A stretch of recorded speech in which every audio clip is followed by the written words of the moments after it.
የተለያዩ ቼክ አይነቶች ይኖራሉ። ሁሉም ቼኮች ስለተጻፉ ብቻ ባንክ ሂደን በካሽ የማናወጣቸው ቼኮች አሉ።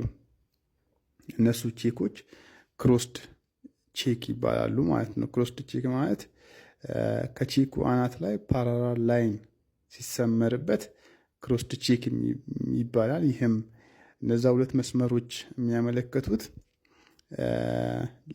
የተጻፈለት አካል ያንን በካሽ ሳይሆን የሚወስደው ወደ ሂሳብ ቁጥሩ ነው ገቢ የሚያደርገው ማለት ነው። ክሮስድ ቼክ ሁለት አይነት ነው።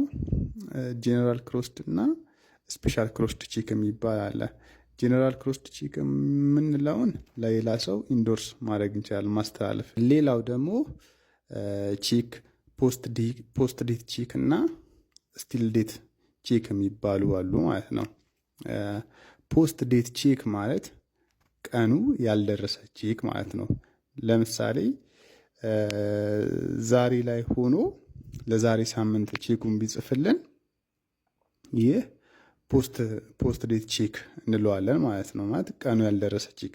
ዛሬ ላይ ባንክ ቤት ብንሄድ ቀኑ አልደረሰም ብለው ይመልሱናል ማለት ነው። ሌላው ደግሞ ስቲል ዴት ቼክ ማለት ደግሞ ቀኑ ያለፈ ቼክ ማለት ነው።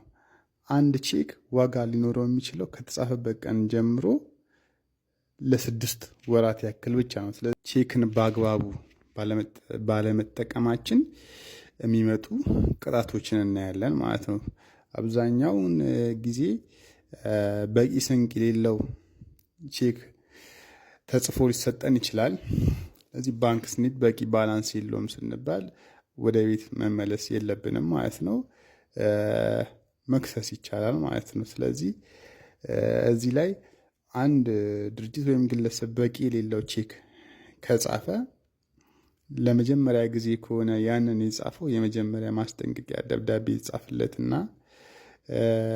የትኛውንም የወጪ እንቅስቃሴ እንዳያደርግ ሂሳቡ ይታገድበታል። ለዛ ሰውዬ ወይም ለተጻፈለት ለቤኔፊሸሩ ያንን ብር እስኪከፍል ድረስ። ከዛ ያንን ብር ከፍሎ ሂሳቡን ካስለቀቀ በኋላ ለሚቀጥሉት 12 ወራቶች ምንም አይነት በቂ ስንቅ የሌለው ቼክ ካልጻፈ ይነሳለታል ማለት ለመጀመሪያ ጊዜ የተጻፈበት።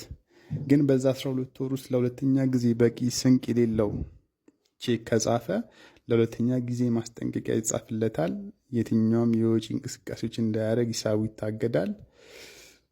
በዛ ላይ ደግሞ 3% የጻፈውን ብር ያክል ይቀጣል። ግን ከ25,000 ብር ያልበለጠ ማለት ነው።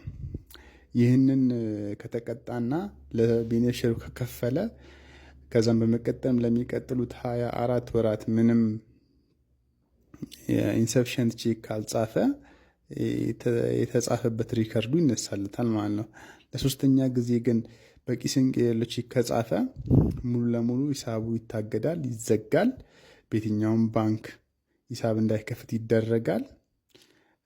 የጻፈውን አማውንት ያክል 5% ይቀጣል። ግን ከ50,000 ብር ያልበለጠ ይሆናል።